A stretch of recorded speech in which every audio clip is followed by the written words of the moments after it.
Hi, this is Rich Goodman.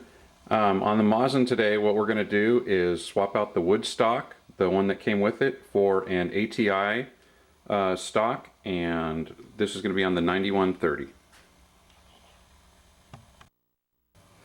This is a 1943 Mosin. This is the one that I'll be showing you how to put the ATI stock on. Okay, let's make sure our weapon's empty before we get started. Chamber's clear, nothing in it, no ammo. If you got some, dump it out, pull it out, make sure you got nothing in there. Let's pull the clip off, the bottom of the magazine there, and we're ready to get going.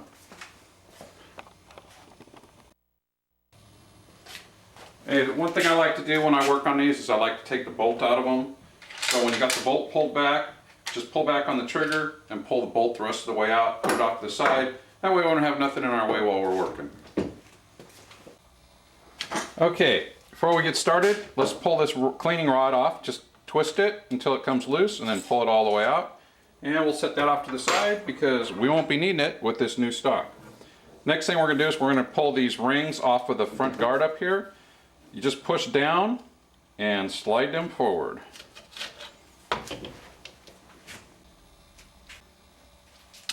Now these rings, sometimes they're really hard to get off because these springs, when they go into the wood, they get cosmoline soaked in behind them and the spring doesn't want to push down. I like to use a little WD-40 and I'll spray it in there and soak it out and get some of that cosmoline out. They should push down pretty easy though. If you have a little bit of problem, I like to use a screwdriver, but I don't like to scratch the wood up, so be real careful when you're doing this.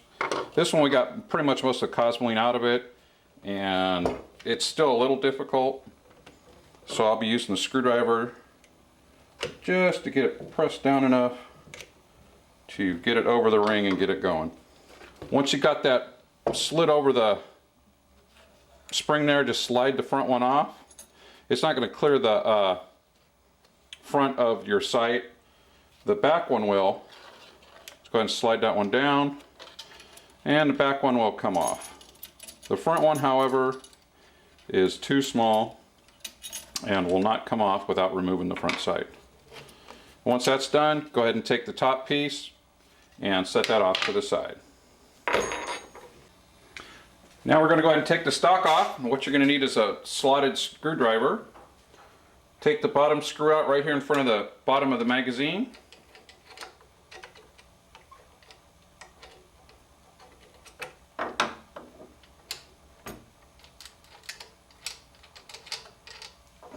Set that off to the side.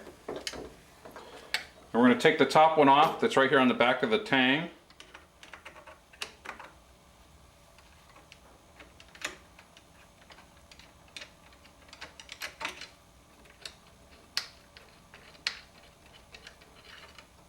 You'll notice these two screws are different. The large one goes on the top, the small one goes on the bottom. Now careful, because the rifle's going to pop the barrel's going to pop right off of this stock. Oh, still got the ring on down here. And that's going to come right off that way. And this will pop right off the bottom of this.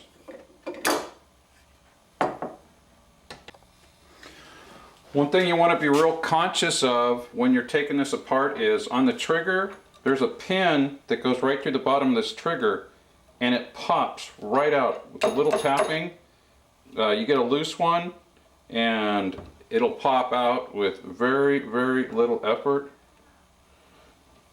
See, many times I've went to work on one of these, pulled the stock off, and you lean this over and it just falls right out with gravity. So you want to make sure that you keep your trigger pin in place, and if you drop it, you better make sure where it went. Okay, at this point, all you've got now is just the plain barrel. It's got the trigger assembly on it, and now we've got to get rid of this front ring that we couldn't get over this sight. There's two ways to do this. The first, if you're a collector, you're not going to want to do this because this is spring steel. Once you bend it, that's it. You're not going to get it back into place. Put a couple of clamps on it and spread it apart it'll spread open and you can slip it off over that. I don't like to do that because I keep all my parts, and if I ever decide I want to put them back into original shape, then I want to be able to have that option. The only other way is you put this up in a vise, clamp it in there, use a punch and a chisel, just tap it down like that. That sight will slide all the way out. I'm not going to do this one because I don't want to take the time to have to tap it back in. But when you go to tap it back in, you'll notice right on the front of the sight right here, there's two lines, one on the sight and one on the barrel.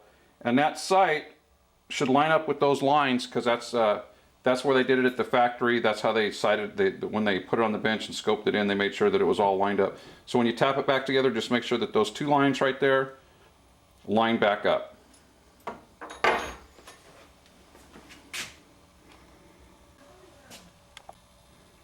Okay, there's our ATI stock that we're going to put on, and let's get to this. Okay,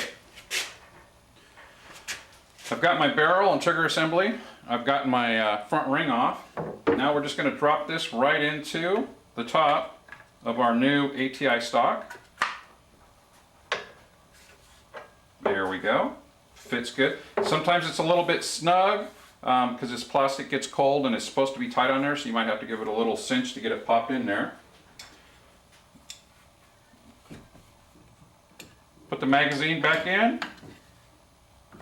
And like I said, it's a little bit on the snug side because it's, there we go, nice and tight. Small screw goes on the bottom. Get that started by hand first, that way you don't strip your threads. And then tighten it up. I like to tighten it up in stages, so I'll just put this out on a little bit. Then I'll go over and do the top one. The top one's the long bolt. Stick it back in. Start it by hand so you don't strip those threads. And then tighten this one up.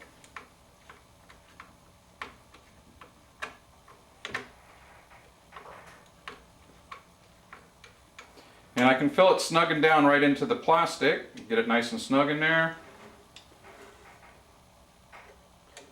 Then go back and snug this one down the rest of the way. There we go. It's nice and snug. Now that we got the stock on, let's take the bottom of our plate, press on the spring, slide it right on the bolt there, and snap it back into place. Depress the trigger on a little bit, slide your bolt back in, and you now have a modern Sportster. A little bit of a twist on it though. When you go to put a scope or something on it, you pull that up, that bolt's right in the way. It's going to hit your scope right there. So what a lot of people like to do is replace that straight bolt with a bent bolt. So now you got I put a longer bent bolt on mine. That's a different modification. We'll do that a little bit later. Gives you a lot more clearance when you got a scope on there, so you don't have to worry about hitting your scope or damaging that. And I like to put a little cocking ring on there so I can put the safety on and off real easy with just a finger pull. My name's Rich. Thanks for watching. Hope it helps.